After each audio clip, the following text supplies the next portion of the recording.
right. The first episode of the Salt of the Earth podcast. First one. Yeah, so let's get started. We have no idea what we're doing. No, especially me. So who are we? Who are we? That's the big question. And why are we here? And why are you here? Well, this is the Salt of the Earth podcast. This is episode 1. I'm really stoked to be starting this. I feel like it's been a long time coming. My name is CK, also known as Cal. And with me today, I have my lovely guest host. I'm going to let her introduce herself. It's Bridget, or also known as Bee, like a bumblebee. Someone recently told us that to remember us together, they're thinking California Bee. No, I said that. Oh, I've you been said... giving people the idea to remember us together. Yeah, gotta give me credit. Gotta get... Yeah, Anyways, my bad. California Bee, because Cal and Bee. So, and we're in California, so why not? There you go. Yes, this is my lovely fiance Bee, and she's gonna help me out today with this pilot episode because I'm scared. We all are, and I think that's the beauty of it. So let's get going. Quick question. I think that's really good for like an introduction is why Salt of the Earth? And how did you come about that name? I love this story, but yeah, how did you come about Salt of the Earth? Okay, I'm going to try not to go on too long of a tangent. I am in ministry, and I am a leadership coach and consultant.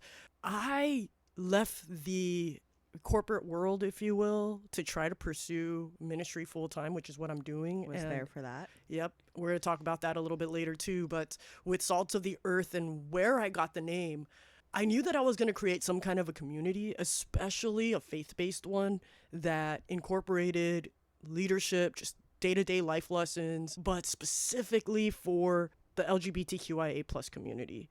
Because that's where I am. That's the community I identify as a part of, but more than that, I identify as a child of God, right? So I thought about it, and I really wanted to do this, and I wanted to create a community on school.com and just offer access to an affirming and inclusive community like that, a faith-based community. And I was praying and praying and praying about it. Back up a few weeks. I had been feeling some type of way, and I was praying to God and almost kind of upset with God, right? Like, I'm not hearing from you. Happens. I know. And it's okay to. It's all over the Bible. You can call God out when you can't hear from him, when you don't see him, when you don't feel him. And I felt like I was going through that. Okay, Job. Job? Yeah. Oh, yeah. That was one of my favorite books in the Bible. But anyway, so I'm praying, and she's there for that. You know, in the car, there are just moments where I get frustrated. I'm like, God, I don't hear you. I don't feel you. I don't see you. Like, give me something. And so one day at church, the Holy Spirit literally like shook the entire building, and I heard this little whisper, and it was just salt of the earth. Salt of the Earth. Exactly. It was kind of like that. It was very subtle, but it kept going. On the earth. Kind of like a bee in your ear. It wasn't me though. It wasn't me. And I couldn't shake it off. It was loud, but subtle and gentle at the same time. And it just was salt of the earth, salt of the earth. Okay, and then the second time, because I know this. I mean, I don't know what second time you're referring to, but I do want to say that it does draw back to like scripture, right? Right.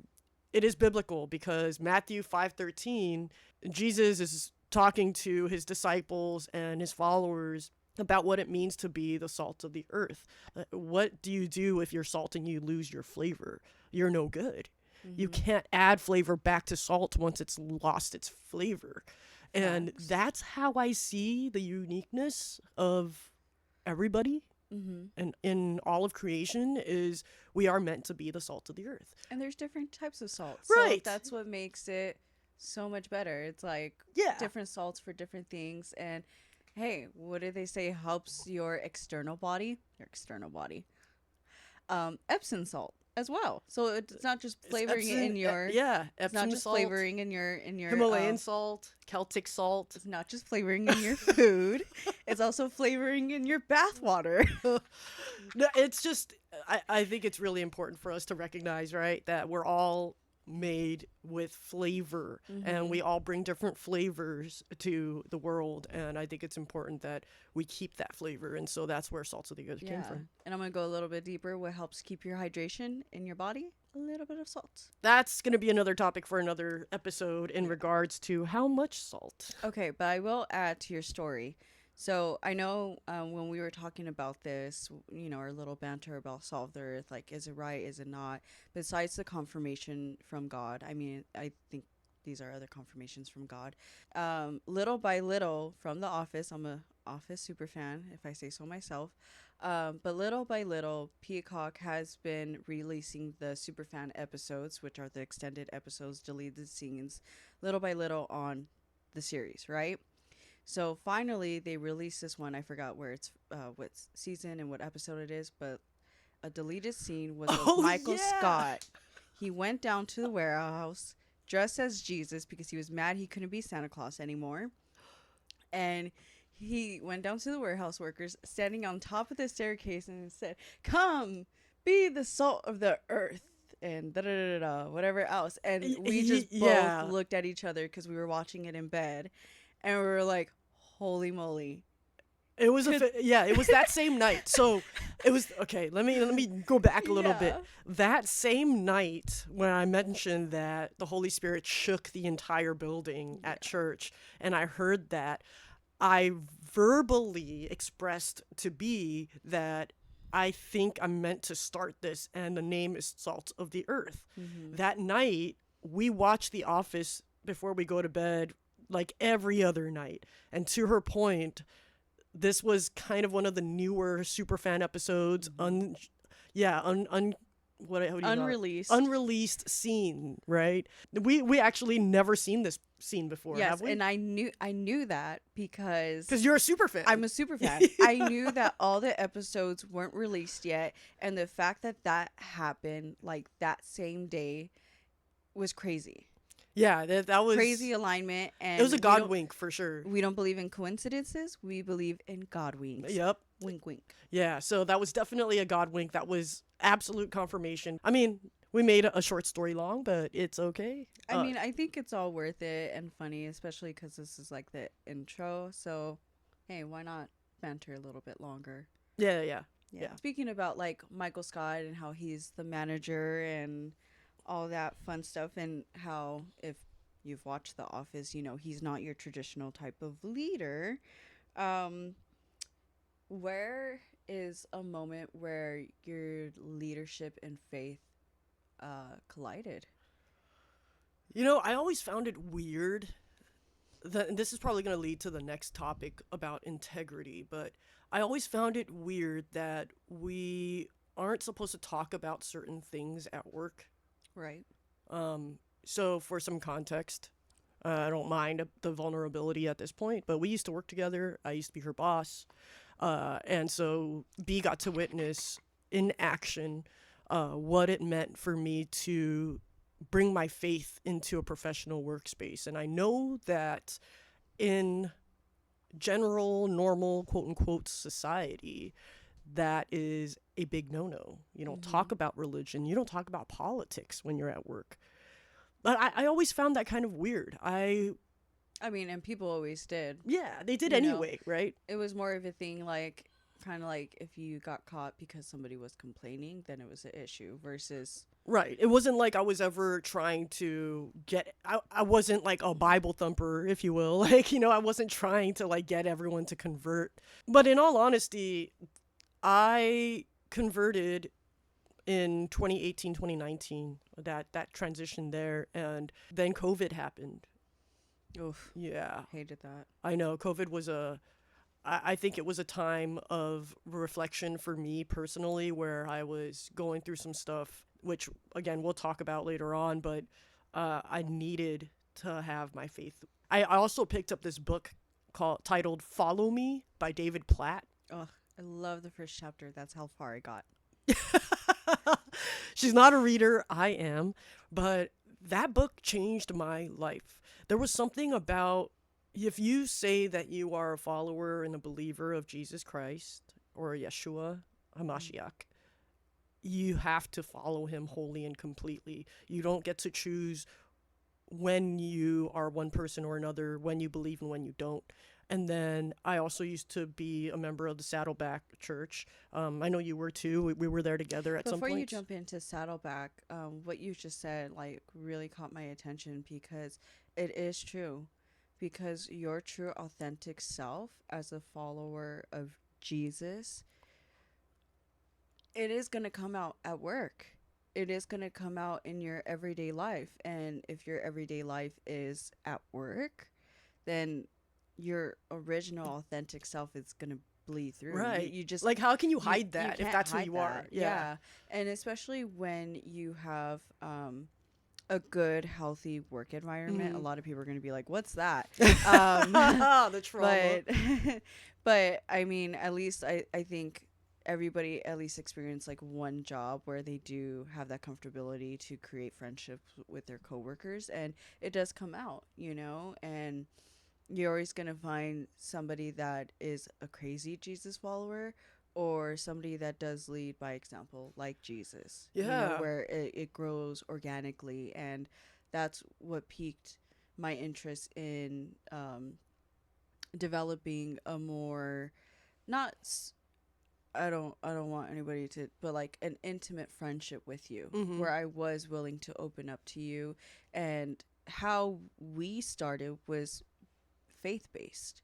I Right. reached out to you to grow deeper with God, and then eventually our friendship grew. We started off as a friendship first. It was very platonic and very respectful, but yeah, I mean, that's why I'm like, this is so awesome. Somebody that is not afraid to be authentically them and authentically show their love for Jesus.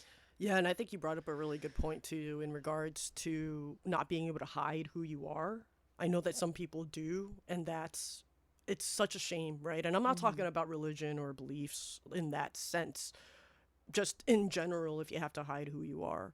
And I'm referring even more so to being a part of the LGBTQIA plus community. Mm-hmm. It's kind of like, how do you hide if you identify as non-binary or as queer? Like, why would you want to hide that once you've already determined that's who you are? Right. How do you hide that? And if you can't hide that, I can't hide that I'm Asian. If you saw me, surprise.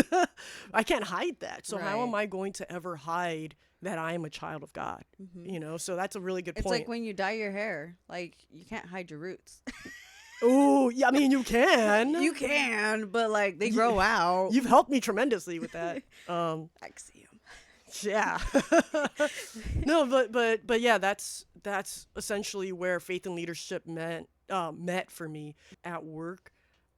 I had gone through a few different things throughout the 5.5 years that I was there, but I had a coworker and a friend. Shout out to Fergie, because it was her, who asked me, "You're going through X, Y, and Z. How do you do it? I look at someone like you and I wonder what you've been through in order to get to be who you are today." And so I told her it was faith. You know, I didn't, like I said earlier, I didn't convert or become a believer until 2018, 2019. If this was me 10 plus years ago, I don't think that I would be here dealing with the things that I'm dealing with in the way that I'm dealing with them now, right? My leadership was a reflection of my faith, not the other way around. Mm-hmm. Do you think it helped you with your faith, like being happy every day? Or was that the case? Is that what people were seeing? Is that what she was describing? I don't think so, because unfortunately, being faithful does not mean that you're going to be happy every day. Right. We learned that the hard way, right? Yeah. But if we're talking about happiness and choosing to be happy every day, one, I wasn't scared to be vulnerable with that particular friend, But two, happiness, as we're talking about it, I have my mom on my mind right now. She's been sick for quite some time. But one of the lessons that I'll never forget, and like the best advice that she's ever given me, one day she was really upset. And I asked her, "Are you okay?" Knowing that she was sad or angry about something the night before. It's always scary to ask a parent that question. I don't know why. Yeah, it's like, that they're not going to be honest with you, and I don't know. Or they are going to be too or they honest and send you to your room. Exactly. No, I was younger at this time, and she was upset about something else that had happened. It had nothing to do with me, so I went to check in on her, and I asked her, "Mom, are you okay?" And she said, "Yeah, why?" And I said, "Well, I'm just making sure that you're not sad." Hmm. And she said, "Well, we don't have a choice in the morning whether or not we get to wake up, but True facts. we have a choice whether or not we're going to be happy or sad. And if we have a choice to be happy, then why not choose to be happy?" So that is the greatest piece of advice I was ever given. It had nothing to do with faith, but it had to do with just choosing. Every day's a choice, you know, especially if you're anyone who's dealt with anxiety, depression, or addiction. If you're not watching the video, B raised her hand. I think we've all kind of been there to some degree, but yes, so I think it's really important to acknowledge that every day is a choice. And when you consciously make that decision to choose happiness, to choose joy, or to choose to fight through whatever it is that's trying to hold you back, I think is a victory, you know? My bed's trying to hold me back. Your bed? Yeah. Oh, yeah. I mean, that's what happens when you have a comfortable bed. Speaking about family and kind of like, I guess, prompted you to start Salt of the Earth and everything, it feels like, at least going through life with you and stuff like that. I mean, is this the messy middle? Is this our messy middle right now? Oh, totally. Yeah, of course. I mean, from your perspective, and I'll probably share a little bit of mine, but what is your messy middle? This. What's going on Oh my goodness. that we should share? I mean, why don't you kind of chime in a little bit too? I kind of want to hear what you feel like is the messy middle, because I feel like we're in it deep right now. Yeah, You I know. mean, bullet points help me because I have an ADHD brain. It does not define me, however, it does make me funny. Okay, bullet points. Let's go. Okay, in debt, ignoring calls from important places, and just dealing with that anxiety of just, just gonna cancel that, let it go to voicemail. Not getting as much work right now, and unsure of like how many hours I'm gonna get in the following months to make rent. Yeah, for context, Yeah. we both left our corporate jobs to try to pursue what we believe is the calling, you know? Right. And that's the hard part. I mean, because you get this voice, you get these signs from God and constant reassurance that God wants you to leave the corporate world, or at least we did, right? And I was trying to pursue something else. Unfortunately, it didn't work out. And so that's where I get a little confused. And with my ADHD brain, if something doesn't go to plan, it's a really big hump in the road, like a mountain that I'm climbing right now. The best way to describe it. But went back to one of the jobs that I've been on and off with. And since it's a little bit more flexible, because I looked for flexible work, because of our faith, because we go to church every Sunday. That's the tug and pull. Like, should I choose money over church, or or have the faith and believe that God's gonna always provide, and always choose to go to church and worship Him, and have those conversations with God every day. I mean, it's a hard struggle, and also because I'm in my 20s, I'm still dealing with, I mean, I think everybody, no matter what age, but mental health. Finally, in my 20s, I'm trying to sort that out, and I don't have. You're so like on time. I don't even want to say that you're like on time. I kind of want to say that you're early. But also, 'Cause- I think it's also because of my childhood, I had to grow up fast. I had to grow up ahead of my age. Already at the age of 6, cooking and cleaning and dealing with harsh chemicals that gave me a little head high. But You know what's sad is, oh my gosh, I don't know if I'm gonna be able to keep this part in the episode, but if anyone has read the book A Child Called It, oh, sorry. she kicked me. If anyone has ever read the book A Child Called It, some of the stories that I've heard are like kind of remind me of that book. I'm talking about the stories I've heard of Bee's childhood. So when she said, toxic chemicals. Anyway, we're talking about the messy middle, and Yeah. we're talking about starting in a place that is uncertain. Bee mentioned that, we were called to leave our corporate jobs to do something completely new, and it was quite loud. I think also God took us. I mean, we've moved every year since we've been together. We've always stayed at a certain home for 1 year. Yeah. Maybe a little bit over like a year and 1 or 2 months.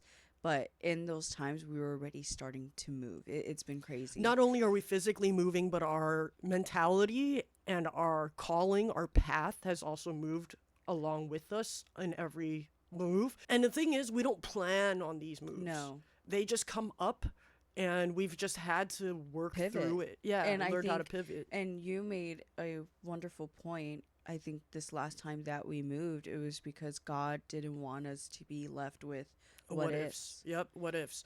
Two of those places were places that we've lived in before, and I think it was just closing a chapter for us, for both of us in different ways. They were closing chapters of who we used to be and who we're becoming now. That being said, for B, she left corporate for similar reasons but different reasons than why I left. But for me, I loved what I did. Yeah. I was living my dream, Oh my honestly. Yeah. I was- receiving like calls like early in the morning because of people in the East Coast, like your team out there, and Well, I want to kind of be able to talk about like the positive things that I experienced in that too, because it wasn't like I left because I hated my job. no. I don't Yeah. want anyone listening to this to feel like I left because I hated my job or anything like that. As a matter of No, fact, but you gave like 150%. yeah, I mean, I'm willing to even say that I gave it 200%, like it was, I gave a lot into that because I loved what I did. And it wasn't necessarily because I hated my job or that I was burnt out that I left. I left because I realized that I was prioritizing that job and the money it brought and my responsibilities and the impact I had at that job. I prioritized that over literally everything else in my life. From, you mentioned mental health to my family. I mentioned my mom earlier, and she had been getting sick right around the time that my career was starting to take off, and I couldn't be present. You said, I was answering calls first thing in the morning before my eyes are even Before uncrusted. you even opened your Bible app. I think the last straw was when you lost your streak. I know I lost my streak one time, and it was Explain that a little bit on the Bible app. so I have so if you have the Bible app on your phone, specifically YouVersion, they give you a streak for every time you open the app and read the verse of the day. At the time, I was 200 and something days in, and I was traveling for work. And as I'm traveling for work, things get hectic, I wake up, I have to get ready, immediately go to one of the stores to check in. I'm jumping into a bunch of meetings and trainings and all kinds of crazy things. And so I went home, or I went back to the hotel, and the following day I realized, oh my goodness, how did I lose my streak? I was devastated. I was so upset.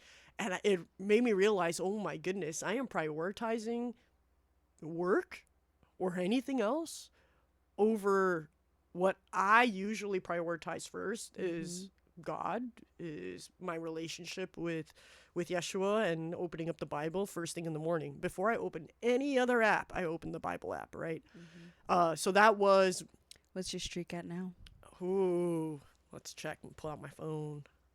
I know it's over 900 though. You nerd. Today is day 911. Congratulations. Thank you. 252 weeks in a row I've opened. Before anybody comes at me for not having a streak, I prefer paper Bibles. So it doesn't It, count my streak I there, do too. but God does. Yeah, I mean, I also use a physical Bible, but there's something about just seeing what the verse of the day is, because you never know if that's also God speaking to you through a random verse. But yes, I wanted to make sure that I created a new habit for myself. And that's actually something that I would challenge. If you're a person who grabs your phone first thing in the morning, that's okay. Most of us do. But I'm trying to make it a point to prioritize that over social media. It's hard. It's hard. If you have a better streak, drop it below. I want to see it. And I will celebrate with you, because that's amazing. Like, it was not easy. So yeah, that's pretty fun. I figured you were the best person to be my first guest host on Salt of the Earth, because you know me more than anyone else, or better than anyone else at this point in my recent life. I always believe if you've known someone for over a decade, you don't know them in their current state unless you've been in touch with them like every other week, because people change and things change so fast. I have a goddaughter who's 14, just turned 14, but if I didn't see her every year, and I mean, even now, I don't feel like I know her as well as I could. Knowing her from 5 years ago is different from knowing who she is today. People change, we change, and so you're the perfect person to be my first guest host, because I'm talking about integrity, like what I know about integrity. And you mentioned, like, how does faith and leadership kind of come into play, and how did that mix with my professional world? But integrity is the opposite of separation, right? When you compartmentalize who you are. So follow me here. When something is integrated, it's together. Integrity, integrated, it's one. You are the same person at home that you are at work, that you are at school. You're the same person. You have the same characteristics. You're literally the same person when you go out to eat with your family versus your friends or with your partner. You have the same values and the same beliefs. That's what integrity is. If I was a different person at work versus at home versus with my friends, then my life is compartmentalized and I'm separate. I'm not whole, right? Like, I'm not my complete full self if I have to split that up. And so that, in a sense, is what integrity means to me. And we live in a world where it's so easy for people to look at what society has deemed to be acceptable in the Christian faith and what is not. And I'm talking about being trans or being queer. And that's why Salt of the Earth is important. For the misfits. Exactly. For the people who don't fit the mold, but it's okay not to fit the mold. That's why you're whole, you're beloved, stay salty, it's all good. Because that... Stay salty, man. Stay salty. But yeah, I think it's really important to kind of talk about that and integrity and being, not having to choose. So Salt of the Earth is based on a community of people who are both and. Like, you don't have to choose between your faith and who you are, ever. You know, and it's okay to question it. As we're kind of talking about Salt of the Earth and what to expect, we're going to be tackling topics that are kind of hot takes, you know. I personally have a problem with the word homosexuality, and I'm going to leave that as a little bit of a cliffhanger. I'm not going to give too much away on that right now. We'll talk about it in another episode, but I don't think that that's the right word to represent the LGBTQIA plus community, because it's so much more than that. But we'll leave that for another episode. We'll leave the juiciness. Yeah, I just wanted us to be able to kind of introduce ourselves and introduce what Salt of the Earth is and what we're trying to do. I mentioned earlier that at my last job, I went through the pandemic while I was there with that company already. Mm-hmm. One thing that we did during the pandemic in a professional world was, I mean, I was on the retail team, and we had to close all of our stores because everything had to physically close during the pandemic, right?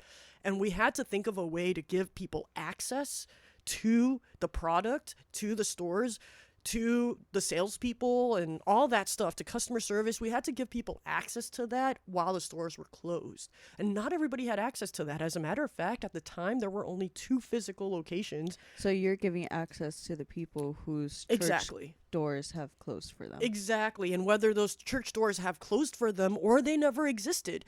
We have been lucky enough to find a church home in Bellflower. Shout out. Shout out to the Glory Center. But the thing is, not everybody has access to an affirming and inclusive and reconciling church to be able to call them a church home or church family.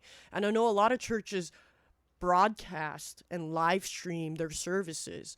But what about in the middle of the week when you have something on your mind and you just want to talk to someone about it, or you just want to yap, or post a devotional or ask a question? Or And you want accountability, like, hey, I've been wanting to read Yeah. the Bible more, or just the why questions. Right. And so Salt of the Earth is meant to be a safe Mhm. space for all of that, to question, to talk about, to just be together. If you don't have access anywhere else but the internet, that's the beauty of technology nowadays. You can literally connect with someone across the world. And that's what Salt of the Earth is about. And so I think that's a good place for us to kind of end this episode in a way. I don't know if you have anything else to add, but I wanted to at least have some kind of an introduction as a first episode to say, what is Salt of the Earth, who I am, a little bit of that, a little bit of who B is. And yeah, I don't know if there's anything else you want to add. I mean, I love this. I would definitely love to come back on the pod if you'd have me. But I mean, this is great stuff of what you're doing, of who we are, and just showing people that it doesn't have to be all cookie cutter Yeah. and fit the mold, because I obviously don't fit the mold. Yeah, I don't think either of us do. Yeah. And so I realized that I had all this equipment from one of my past lives. I worked at a music retailer for nearly a decade. And so I had all this equipment and I never actually put it to good use. So it's about time. Now we have a comfy home. We have a comfy home in which we're able to do this and set this up. And so I'm really stoked to get this started. I do invite you to join us at Salt of the Earth. We're just barely getting started, so you would be one of the pioneers of this community. I can't wait. What I foresee for Salt of the Earth in the future is that we are able to meet with y'all on a regular basis and kind of We wanna travel meet around. you. We want to meet you so bad. So I think the more conversations we have like this, the more we're able to kind of just move forward from the things that are holding us back from discovering our calling, our purpose, And and see God's beautiful creation. honestly. So join us at Salt of the Earth. Leave some feedback on this podcast if you'd like. Follow us at Salt of the Earth on school.com. That's SKOOL.com. It's Salt of the Earth.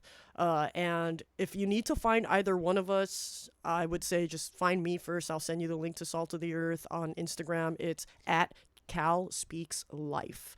That's CAL Speaks Life. And you don't need to find me, because I'm already here. She'll be popping in and out. I'm sure of it. So, thank you, B, for sitting down with me and having this conversation that we've had probably a million different times. I'm the coolest wife ever. She's not lying.